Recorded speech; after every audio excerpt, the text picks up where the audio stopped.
Hello, everybody, and welcome to the SureLink Spotlight. Today, I'm lucky enough to be sat down with the amazing Jacob Clinton of Swiftest, and we're going to be talking about his experience working with myself and Lady Diane, who's his executive assistant that we paired him with at SureLink. Jacob, did you want to give yourself a bit of an introduction? I'm Jacob. I work for a company called Swiftest. We are a rather large player in the UK roofing industry, focusing on providing software to architects, manufacturers, merchants, you name it. We have some very big customers in the industry. So even though we're a reasonably small company in terms of manpower, we've got a lot of influence. Yes, and Swiftest is, I suppose, the OG in the roofing software space. How long have you guys been around for? Since 1995, I believe. So yeah, it really has been quite a substantial amount of time, and we've got customers who are still with us now who were there pretty much day one. Just for the audience's benefit, could you tell us one of your, I suppose, main focuses or goals at Swiftest in your role at the moment? One of my key focuses at the moment is taking this company, which, as I said, has got some real roots in the industry, but has also obviously got all the pieces of software and for an aging industry in general, and especially now with all of the sort of new talent coming into the industry, the sort of younger mindset, I'm trying to bring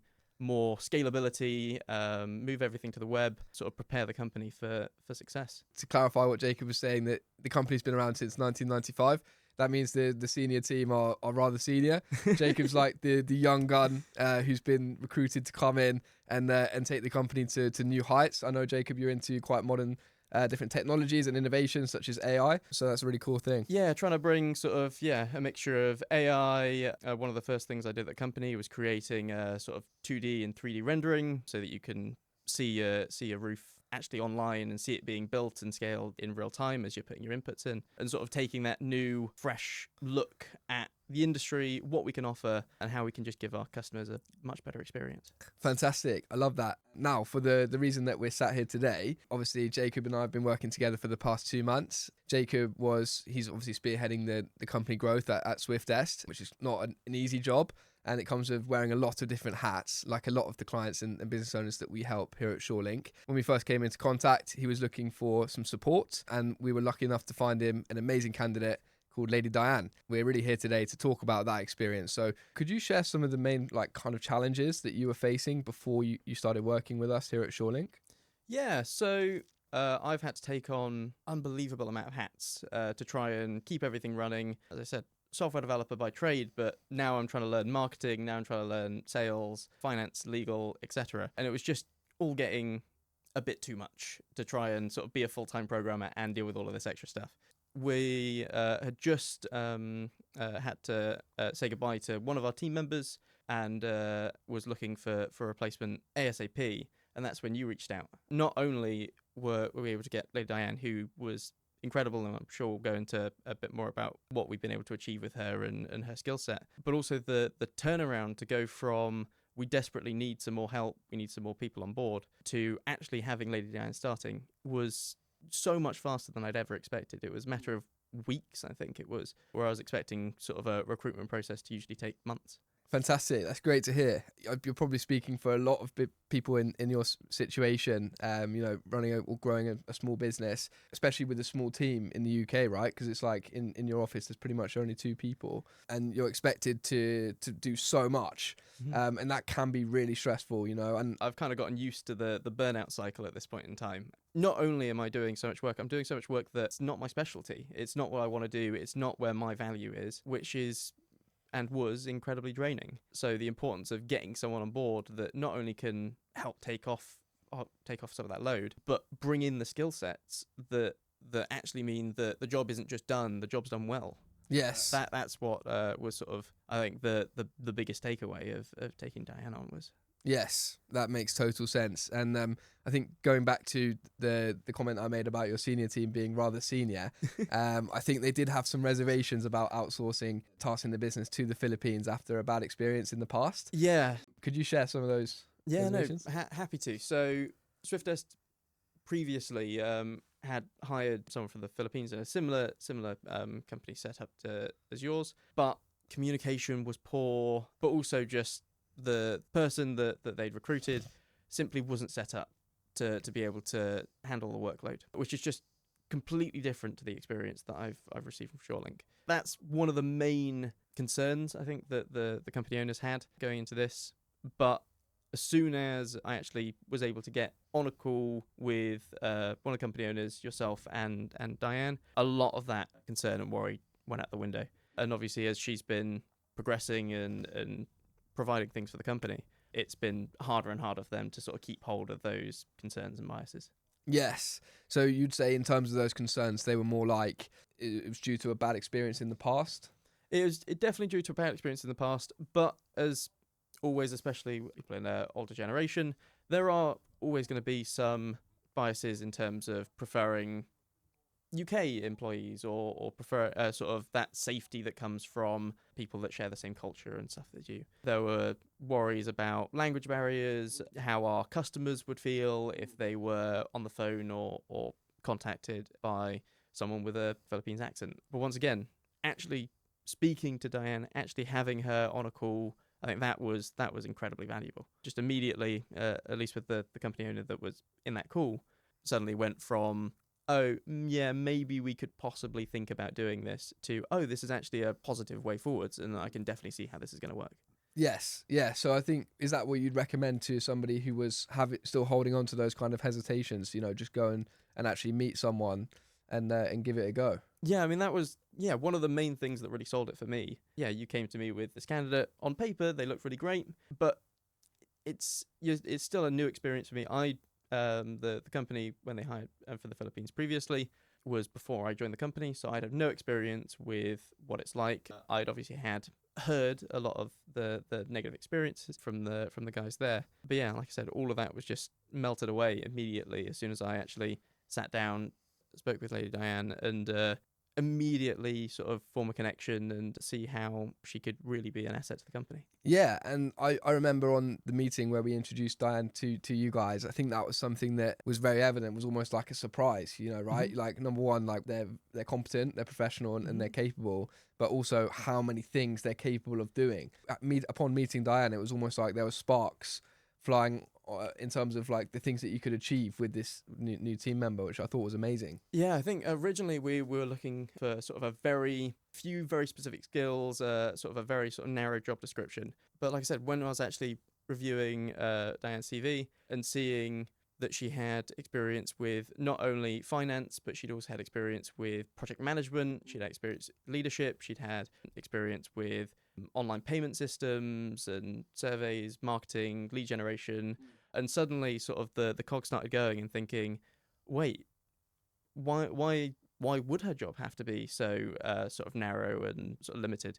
We need someone who can do all of these things, and we were assuming that we'd have to hire individual people for each of those. But if Diane's got the skills to be able to take on all of these roles and has the passion and drive to actually be able to achieve them, it seems like a no-brainer, especially with the price being easily comparable to hiring someone in the UK. 100%. I think that's a great way of explaining it, and especially due to some of the hesitations that we just spoke about. It's great to see that those were kind of exposed for being maybe not correct. I think it's something that I'd really like to touch on as well. Like, so many people that we speak to day in, day out still hold on to these kind of beliefs, whether it's from a bad experience or just not knowing. And I think it's actually true for any kind of innovation.